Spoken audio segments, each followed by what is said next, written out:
အားလုံးပဲမင်္ဂလာပါဒီနေ့ Story Box မြန်မာမှာတင်ဆက်ပေးမယ့်ဇာတ်လမ်းလေးကတော့စစ်ပွဲရဲ့ရက်ဆက်ကြမ်းကြုတ်မှုကြားကတည်ခြင်းတရားကိုကြောက်ပြီးမဲ့တစ္ဆာတရားကိုမဖောက်ဖျက်တဲ့တငယ်ချင်းတစ်ယောက်ရဲ့အကြောင်းပဲဖြစ်ပါတယ်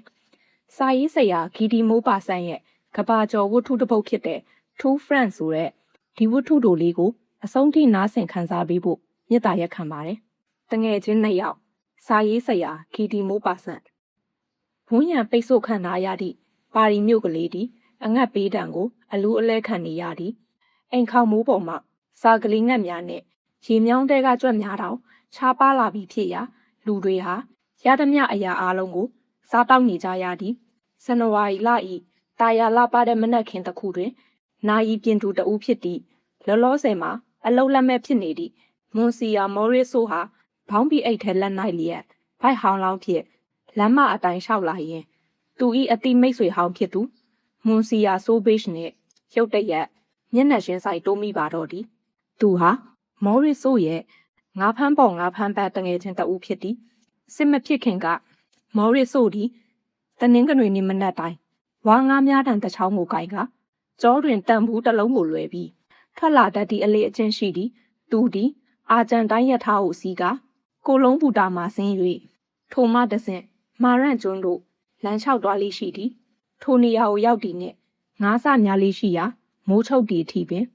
ထိုနေရာတွင်မွန်စီယာဆိုဘေ့ရှ်နှင့်အပတ်တိုင်းဆုံးလေးရှိသည်ဆိုဘေ့ရှ်ကပျော်ပျော်နေတတ်တဲ့လူပုလေးတစ်ယောက်ဖြစ်ပြီးနိုထရီဒိန်းလန်းကအထည်တဲ့တဦးလည်းဖြစ်တယ်လို့ဝါဒနာကြီးတဲ့ငါးများဓမ္မတစ်ယောက်လည်းဖြစ်သည်သူတို့နှစ်ယောက်ဟာငါးများတန်ကိုစီကိုင်းကရေပြင်ပေါ်ခြေထောက်တွေကိုချပြီးတစ်နေ့တာလုံးဘေးချင်းရှင်လျက်ဖြတ်တန်းလေးရှိရာခိုင်မြဲတဲ့တငယ်ချင်းများဖြစ်လာကြသည်တချို့ရက်တွေမှာသူတို့စကားတခွန်းမှမပြောကြပြီတချို့ရက်များတွင်စကားစမိတာပြောဖြစ်ကြတော့လေသူတို့မှာတူညီတဲ့ဝါဒနာနဲ့ခံစားချက်တွေရှိကြသည့်အတွက်စကားလုံးတွေရဲ့အကူအညီမပါပဲတဦးကိုတဦးအပြည့်အဝနားလေကြသည်ຫນွေဥပေါက်မနက်10 နာရီဝန်းကျင်နေရောင်ကြီးနုနုကငါးများဝါဒနာအိုးနှစ်ယောက်ရဲ့ကြောပြင်ကိုနှွေးထွေးစေရဲ့အချိန်မျိုးတွင်မော်ရီဆိုကဘေးကလူကိုအမတ်မထင်ပြောတတ်သည်ကဒီမှာနေရတာတကယ်ကိုတာယာတာပဲဗျာထို့အခါတွင်အခြားတစ်ယောက်ကလည်းပြန်လဲဖြေတတ်သည်မှာဒီထက်တာတာဘာမှရှိမယ်မထင်ဘူးဗျထိုစကလုံးအနှဲငယ်လေးနဲ့တင်သူတို့ဟာတဦးကိုတဦးနားလေကြောင်းနဲ့ကျေးဇူးတင်ကြောင်းဖော်ပြဖို့လုံလောက်နေပြီဖြစ်သည်စောင်းဥပေါက်နေဝင်ရိုးကြီးအချိန်အနောက်ဘက်မိုးကုတ်ဆက်ဝိုင်းမှနေလုံးကြီးသည်တွေးရောင်လွမ်းနေပြီးနီမြန်းနေသည့်တိမ်တိုက်ကြီးများ၏အရေးသည်မြစ်တပြင်လုံးကိုနီရဲစေသည့်အခါမျိုးတွင်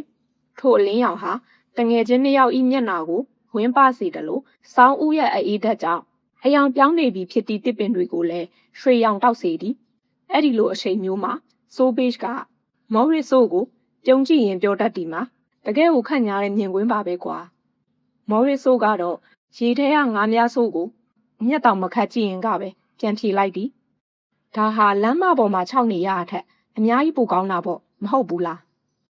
သူတို့ဟာတဦးကိုတဦးရင်းရင်းနှီးနှီးလက်ဆွဲနှုတ်ဆက်ကြသည်ယခုလိုပြောင်းလဲသွားတဲ့အရှိန်အနေဆိုးများကြတွင်ပြန်ဆောင်ရသည်ကိုပြန်တွေးမိပြီးစိတ်ထိခိုက်သွားကြပုံရသည်မွန်စီယာဆိုဘေ့ရှ်ကတက်ပြင်းတစ်ချက်ချရင်တူတူလေးပြောလိုက်သည်တကယ်ကိုစိတ်ပြက်စရာကောင်းတဲ့အချိန်တွေပဲဗျာမော်ရီဆိုကလည်းဝမ်းနဲ့ပူဆွေးစွာခေါင်းငိမ့်ပြသည်ရာဒီဥတုကလည်းကြည့်ပါဦးရာဒါဟာဒီနှစ်မှာပထမဆုံးအချိန်တရရရှိတဲ့နေ့လေးပဲကောင်းကင်ရံသည်တကယ်လဲတိမ်ကင်းစင်ပြီးတောက်ပတဲ့အပြာရောင်ဖြစ်နေသည်သူတို့နှစ်ယောက်သည်အတွေးကိုစီနဲ့ဝမ်းနဲ့ကြည်ကွဲစွာဘေးချင်းရှင်လမ်းလျှောက်လာခဲ့ကြသည်ငါးများရတာကိုတွေးမိရင်လေလို့မော်ရီဆိုကဆိုသည်အရင်တုန်းကငါတို့ဘလောက်တောင်ပြောခဲ့ကြတယ်လဲဗျာငါတို့ဘယ်တော့မှပြန်ပြီးငါးများနိုင်ကြမလဲလို့မွန်စီယာဆိုဘေ့ရှ်ကမေးလိုက်သည်သူတို့သည်ကဖေးဆိုင်တစ်ခုထဲဝင်ပြီးအပ်စင်အရက်ကိုအတူတူတောက်ခဲ့ကြသည်ထို့နောက်လမ်းမပေါ်မှာလမ်းလျှောက်ရင်မော်ရီဆိုကရုတ်တရက်ရက်လိုက်ပြီးနောက်တစ်ခွက်ထပ်တောက်ကြအောင်မလားခမရတဘောပဲလေလို့ဆိုဘေ့ရှ်ကတဘောတူလိုက်သည်သူတို့သည်နောက်ထပ်ဝိုင်ဆိုင်ဒီဇိုင်တဲတို့ထပ်ဝင်ကြပြန်သည်ဖိုက်ထဲမှာလည်းဘာမှမရှိသည့်အပြင်အရက်ချိန်ကြောင့်ဆိုင်ထဲမှထွက်လာတဲ့အခါမှာသူတို့ဟာရှေလန်းတွင်တော့မခိုင်တော့ပဲရိုင်ထိုးနေပြီးတာယာလာတဲ့နေ့တစ်နေ့ဖြစ်ပြီးလေပြေလေးကသူတို့ရဲ့မျက်နှာကိုတိုးဝေးတိုက်ခတ်နေသည်လက်ဆက်တက်လေဟာစိုးဘေးရဲ့အရက်ချိန်ကိုပုံမိုတက်ကြွလာစေသည်သူရုတ်တရက်ရက်လိုက်ပြီးပြောလိုက်သည်က အဲ့ဒီကိုတွားကြရင်ရောဘလို့လဲဖဲကိုလဲငါများဖို့လေဒါပေမဲ့ဘယ်နေရာကိုတွားမှလဲအရင်နေရာဟောင်းပေါ့ဗျာပြင်သစ်ကင်းစခန်းတွေကကိုလုံနဲ့နီနီလေးပဲရှိရလေကျွန်တော်ဘူမူးကြီးဒူးမိုလင်းနဲ့တည်ရဗျအဲ့ဒီကိုဖြတ်သွားဖို့ခွန်ပြူချက်အလွယ်တကူရမှာပါကောင်းပြီဗျာကျွန်တော်တဘောတူတယ်သူတို့ဒီငါးများတန်နဲ့ကျိုးတွေကိုတွားယူဖို့ခဏလမ်းခွဲလိုက်ကြသည်တန ਾਈ လောက်အကြာတွင်သူတို့ဒီလမ်းမပေါ်မှာဘေးချင်းရှင်လျက်လမ်းလျှောက်နေကြပါပြီမကြခင်မှာပဲ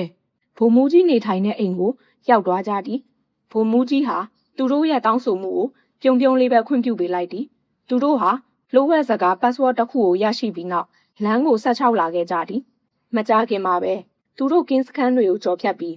လူတူကင်းမဲ့တဲ့ကိုလုံမြို့တဲကိုရောက်လာခဲ့ကြသည်စိမ့်မြစ်ဘေးကစပစ်ချံကိုရောက်သည့်အခါမနက်7:00 နာရီဝန်းကျင်ရှိနေပြီသူတို့၏ရှေ့တွင်အသက်မဲ့နေသည့်အော်ဂီမွတ်နှင့်စန်းနှိုက်တောင်ကုန်းမြင့်များဝန်းရံထားသည့်အာဂျန်တိုင်းရွာကလေးရှိနေသည်နှံ့တဲ့အထိကျဲပြန့်နေသည့်မြေပြင်ကြီးမှာဘာမှမရှိဘဲဟောင်းလောင်းဖြစ်နေပြီးမြို့မိုင်းမြေကြီးတွေနဲ့အရွက်မရှိတဲ့ရှယ်ရီပင်တွေရှိနေသည်မွန်စီယာဆိုးဘေ့ချ်ကတောင်ကုန်းတွေကိုလက်ညှိုးထိုးရင်းတိုးလေးပြောလိုက်သည်ဖရက်ရှန်ဂျာမန်စစ်သားတွေကဟိုးပေါ်မှာရှိနေကြတာလူတူကင်းမဲ့နေတဲ့ထိုနယ်မြေဤမြင်ကွင်းသည်တငယ်ချင်းနှစ်ယောက်ကိုစိုးရိမ်ထိတ်လန့်မှုများပေးနေသည်သူတို့သည်ဖရက်ရှန်တွေကိုတခါမှမမြင်ဘူးကြသေးပါထို့တော့ပါရီမြို့ပတ်ဝန်းကျင်မှာလှနှစ်ရှိပြီးသူတို့ရှိနေရတော့ခံစားမိနေကြသည်သူတို့ဟာပြင်သစ်မြေကိုနင်းရှည်ဖြတ်စည်းပြီးလူတွေကိုတပ်ဖြတ်လူရက်ကအငတ်ဘေးဆိုင်အောင်လုပ်နေကြသည့်အတွက်အဲ့ဒီအောင်နိုင်သူဒစိမ့်တွေအပေါ်မှာထားရှိသည့်အမုန်းတရားသည်အင်မတန်ကိုနှက်ဆိုင်လာသည်ထို့တော့အဲ့ဒီအမုန်းတရားနှင့်အတူဘာမှမသိတဲ့ထူးဆန်းသည့်ကြောက်ရွံ့မှုကြီးကလည်းသူတို့ရင်ထဲမှာအမြဲကပ်ပါနေခဲ့သည်သူတို့နဲ့တာတော့ရင်ဘလို့လုပ်မလဲလို့မော်ရီဆိုကပြောသည်သူတို့ကိုငါအနှဲငယ်ပေးလိုက်တာပေါ့ဗျာလို့မွန်စီယာဆိုးဘေ့ချ်ကဘယ်လိုအရှိန်နေမျိုးမှမဆိုပျောက်ပြတ်မသွားတဲ့ပါရီမြို့သားတွေရဲ့နောက်ပြောင်တတ်တဲ့စိတ်ဓာတ်နဲ့ကြံဖြေလိုက်သည်ထို့တော့ပတ်ဝန်းကျင်တစ်ခုလုံးမှာစိုးမိုးနေသည့်တိတ်ဆိတ်ခြောက်ကပ်မှုတန်ကြောင့်သူတို့ဟာကွင်းပြင်စီကိုတွားဖို့တုံဆိုင်နေကြတုံးပင်နောက်ဆုံးမှာတော့မွန်စီယာဆိုးဘေ့ချ်ကတတိမွေးပြီးပြောလိုက်သည်ကဲတွားကြစို့တတိတော့ထားကြတာပေါ့သူတို့ဒီစပစ်နွယ်တွေရဲ့အကာအကွယ်ကိုယူပြီးတိုးဝင်လာခဲ့ကြသည်မြစ်ကန်နာကိုရောက်ဖို့အတွက်ကွင်းပြင်အတိုလေးတစ်ခုကိုဖြတ်ဖို့ကြံနေသေးသည်သူတို့ဒီထိုနေရာကိုအမြန်ပြေးလွှားဖြတ်ကျော်လိုက်ကြပြီးမြစ်ကန်ဆက်ကိုရောက်သည့်နှင့်၆တွေ့နေသည့်ကျူပင်များကြတဲ့ပုံအောင်လိုက်ကြသည်မော်ရီဆိုကတစုံတယောက်ရဲ့ရှေ့တန်းကိုကြားမလားဆိုပြီးမြေကြီးမှနားကပ်ပြီးနားထောင်ကြည့်သည်ဘာအတန်မှမကြားရပဲသူတို့နှစ်ယောက်တည်းရှိနေတယ်လို့ပင်သူတို့စိတ်အေးသွားကြပြီးငါးစတင်များကြပါသည်လူတူကင်းမဲ့နေတဲ့မာရန့်ကျွန်းကတစ်ဖက်ကမ်းမှသူတို့ကိုမမြင်ရအောင်ကွယ်ပေးထားသည်စားတောက်ဆိုင်ကလေးလည်းပိတ်ထားပြီးနှစ်ပေါင်းများစွာကတည်းကစွန့်ပစ်ထားတယ်လို့မျိုးဖြစ်နေပါပြီမွန်စီယာဆိုးဘေ့ချ်ကပထမဆုံးငါးတကောင်ကိုစားမိသည်မော်ရီဆိုကဒုတိယတကောင်သူတို့ဟာမိသမျှငါးတွေကိုရှေ့ရင်းမှရှိတဲ့ပိုက်ကွန်အိတ်ထဲကိုအတားအရာထဲလိုက်ကြသည်သူတို့၏စိတ်ထဲတွင်ပျော်ရွှင်မှုများနှင့်ပြည့်နှက်နေသည်နေရောင်ကြီးကသူတို့ရဲ့ကြောပြင်ပေါ်သို့ဖြာကျနေသည်သူတို့ဘာအတန်မှမကြားတော့တယ်လို့ဘာကူမှလည်းမစင်စားတော့ပါလောကကြီးတစ်ခုလုံးကိုမေ့လျော့ထားပြီးငါးများရာမှာပဲစိတ်ညစ်ထားကြသည်ထို့တော့ရုတ်တရက်ဆိုတယ်လို့မြေအောက်ကနေထွက်ပေါ်လာတယ်လို့မျိုးတုံခါတန်ကြီးတစ်ခုကသူတို့ရှရောက်အောက်ကမြေပြင်ကိုတုံခါတွားစေသည်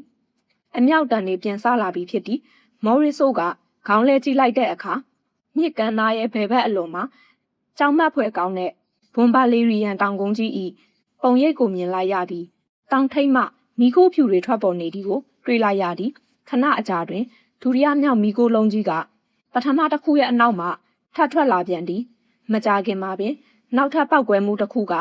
မြေပြင်ကိုတုန်ဟီးတွားစေပြန်သည်မီးခိုးများကောင်းကင်ရန်တို့တဖြည်းဖြည်းတက်သွားပြီး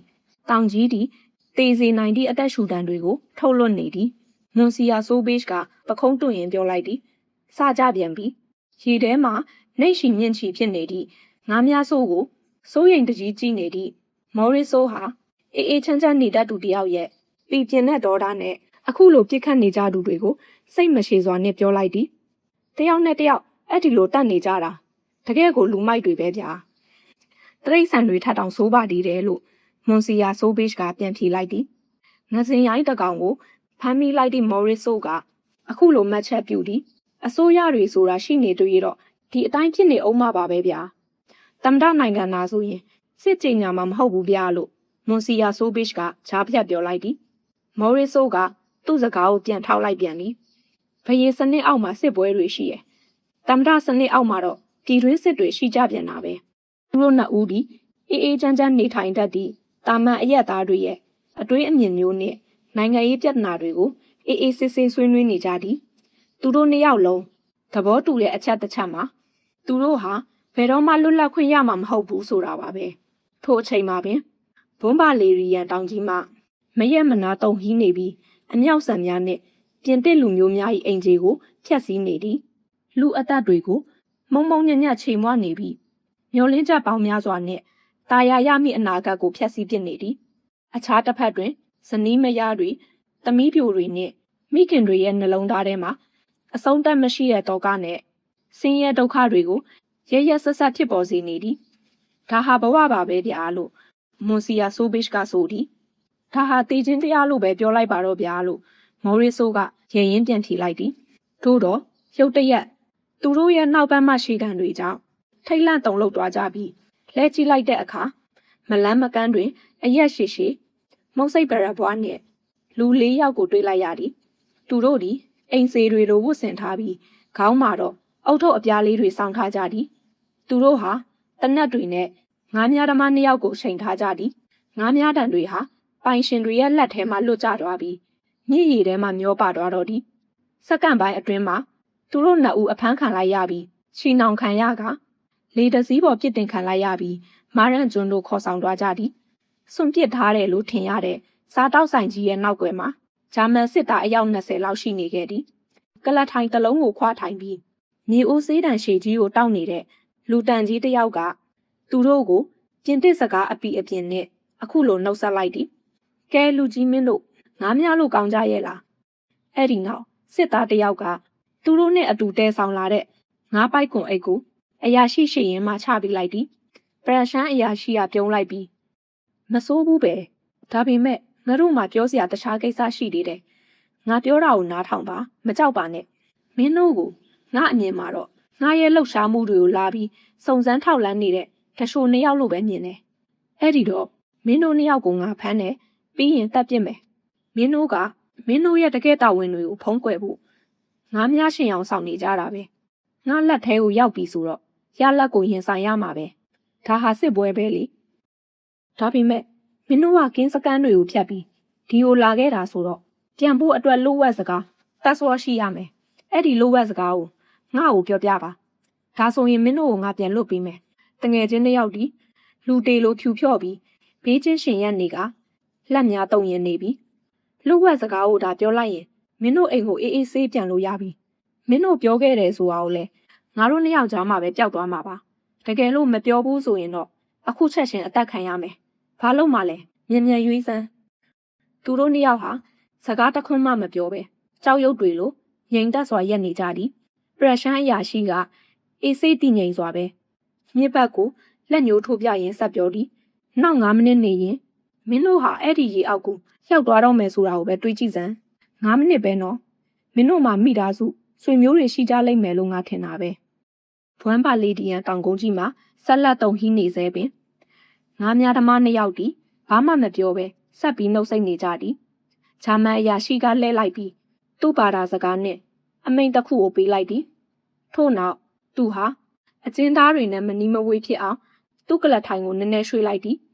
စစ်သားတရားစင်လောက်ဟာတနက်ကိုစီနဲ့ရှေ့ကိုတက်လာပြီးရှေ့လန်း20အကွာလောက်မှာနေရာယူလိုက်ကြသည်ငါမင်းတို့ကို10မိနစ်အချိန်ပေးမယ်တစ်စက္ကန့်အောင်ပိုမပေးဘူးလို့အရာရှိကဆိုသည်အဲ့ဒီနောက်သူဟာအမြန်ထားရက်လိုက်ပြီးပြင်သစ်အမျိုးသားနှစ်ယောက်စီကိုခြောက်သွားရာ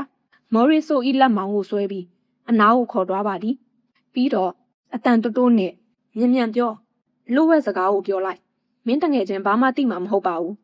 ငါကမင်းကိုတနာလို့လွတ်ပေးလိုက်တယ်လို့မျိုးဟန်ဆောင်ပေးမယ်မော်ရစ်ဆိုကစကားတခွန်းမှပြန်မပြောပါဒါနဲ့ပရက်ရှန်အရာရှိဟာမွန်စီယာဆိုဘစ်ကိုလည်းအလားတူတစ်ဖက်ကိုခေါ်သွားပြီးထိုကလန်းချက်ကိုထပ်ပေးသည်မွန်စီယာဆိုဘစ်ကလည်းဘာမှပြန်မဖြေခဲ့ပါသူတို့နှစ်ယောက်ဟာ ဘေးချင်းရှင်လျက်ပြန်ပြီးရက်နေကြပြန်သည်အရာရှိကအမိန့်ပေးလိုက်သည့်အခါစစ်သားတွေကတနတ်တွေကိုအတင်းချိန်လိုက်ကြသည်မော်ရီဆိုရဲ့မျက်လုံးသည်သူနှင့်ရှေလန်အနှဲငယ်အကွာမျက်ခင်းပေါ်မှတင်ထားသည့်ငါးအိတ်ကလေးစီကိုရောက်သွားသည်နေရောင်ကြီးကအိတ်ထဲမှလွန့်လူးနေတဲ့ငါးလေးတွေကိုငွေရောင်တစ်ဖြတ်ဖြတ်တောက်ပနေစေသည်မော်ရီဆို၏ရင်ထဲမှစွန့်နစ်သွားတော့သည်စိတ်ကိုဘလို့ပင်ထိန်ချုပ်ထားပေမဲ့သူ့မျက်လုံးတွေထဲမှာမျက်ရည်တွေပြည့်ရှံလာခဲ့ပြီးနှုတ်ဆက်ခဲ့ပါတယ်မွန်စီယာဆိုဘေးလို့သူကတုံတုံရီပြောလိုက်သည်နှုတ်ဆက်ခဲ့ပါတယ်မွန်စီယာမော်ရီဆိုလို့ဆိုဘေးကပြန်ဖြေသည်သူတို့နှစ်ယောက်ဟာထိမ့်မနိုင်သိမ့်မရအောင်ပြင်းထန်တဲ့ထိတ်လန့်မှုနဲ့တကူလုံးတုံရင်နေရင်အရှင်းရှင်းလက်ဆွဲနှုတ်ဆက်လိုက်ကြသည်အရာရှိကသူ့ဘာသာစကားနဲ့အော်ဟစ်အမိန့်ပေးလိုက်သည်တနတ်တန်12ချက်ဟာတပြိုင်နက်တည်းထွက်ပေါ်လာသည်မွန်စီယာဆိုဘေးသည်ရှေ့ကိုမောက်လျက်ချက်ချင်းလဲကျသွားသည်အရက်ပိုရှည်တဲ့မော်ရီဆိုကတော့အနှဲငယ်ရိမ်းထိုးသွားပြီးမှသူ့တငယ်ချင်းကိုဘော်ကိုကလန့်ဖြတ်လဲကျသွားသည်သူ့မျက်နှာမှာကောင်းကင်ဘက်ကိုမော့လျက်သားဖြစ်နေပြီးအင်ဂျီရင်ဘက်ထဲမှတွေးများစိမ့်ထွက်လာတော့သည်ဂျာမန်အရာရှိကအမိန့်တစ်တွေကိုထပ်ပေးလိုက်ပြန်သည်သူ့လူတွေကလူစုခွဲသွားကြပြီးမကြခင်မှာပင်ကျိုးများကြောက်တုံးများနဲ့ပြန်ရောက်လာကြသည်သူတို့ဟာကြောက်တုံးတွေကိုခြေထောက်တွေမှာရှီနှောင်လိုက်ကြပြီးမြစ်ကမ်းနားစီကိုတည်သွားကြသည်ဘွန်ဘာလီရီယန်တောင်ကုန်းကြီးမှာအခုဆိုရင်တောင်ထိပ်တစ်ခုလုံးမိခိုးတွေဖုံးလွှမ်းနေပြီးဆက်လက်တုံဟင်းနေသည်စစ်သားနှစ်ယောက်ကမော်ရီဆိုရဲ့ခေါင်းနဲ့ခြေထောက်ကနေမှလိုက်ကြတယ်လို့နောက်ထပ်စစ်သားနှစ်ယောက်ကလည်းဆိုဘေးကိုအလားတူမှလိုက်ကြသည်အချိန်အဟုန်ပြင်းပြင်းနဲ့လွဲလိုက်သည့်အခါ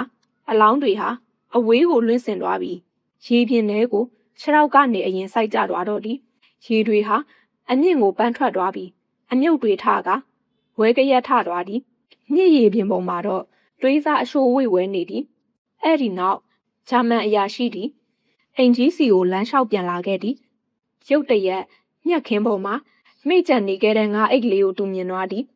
တစ်ချိန်လုံးတင်းငိမ်နေခဲ့တဲ့အရာရှိကခနဲ့တက်တက်အမူအရာနဲ့မတ်ဆက်ချလိုက်သည်အခုတော့ငါးတွေအလဲရောက်ပြီပေါ့သူကအိတ်ကိုကောက်ယူပြီးတေရှာကြည့်ကပြုံးလိုက်ရင်လမ်းခေါ်လိုက်သည်ဝီဟမ်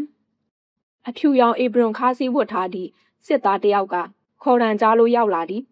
ပရက်ရှန်အရာရှိကတက်ခံလိုက်ရတဲ့လူနှစ်ယောက်ရဲ့ဖမ်းမိသမျှငါးတွေကိုအဲ့ဒီစစ်သားစီကိုပြစ်ပေးလိုက်ရင်ပြောလိုက်ဒီမှာအဲ့ဒီငါးတွေကိုအခုချက်ချင်းကအတွက်ကြော်ပေးစမ်းအသက်ရှင်နေတော့ကြော်ရမှာနော်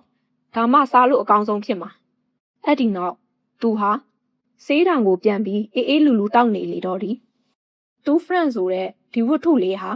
စစ်ပွဲရဲ့လူမဆန်တဲ့ရက်စက်မှုနဲ့တာမန်လူသားတွေရဲ့ခိုင်မြဲတဲ့တစ္ဆာတရားကြားကွဲလွဲချက်ကိုထိထိမိမိရေးသားထားတဲ့ကနဝင်ဝတ္ထုတို့တစ်ပုဒ်ပဲဖြစ်ပါတယ်။တေချင်းတရားကိုရင်ဆိုင်ရတဲ့အချိန်မှာတော့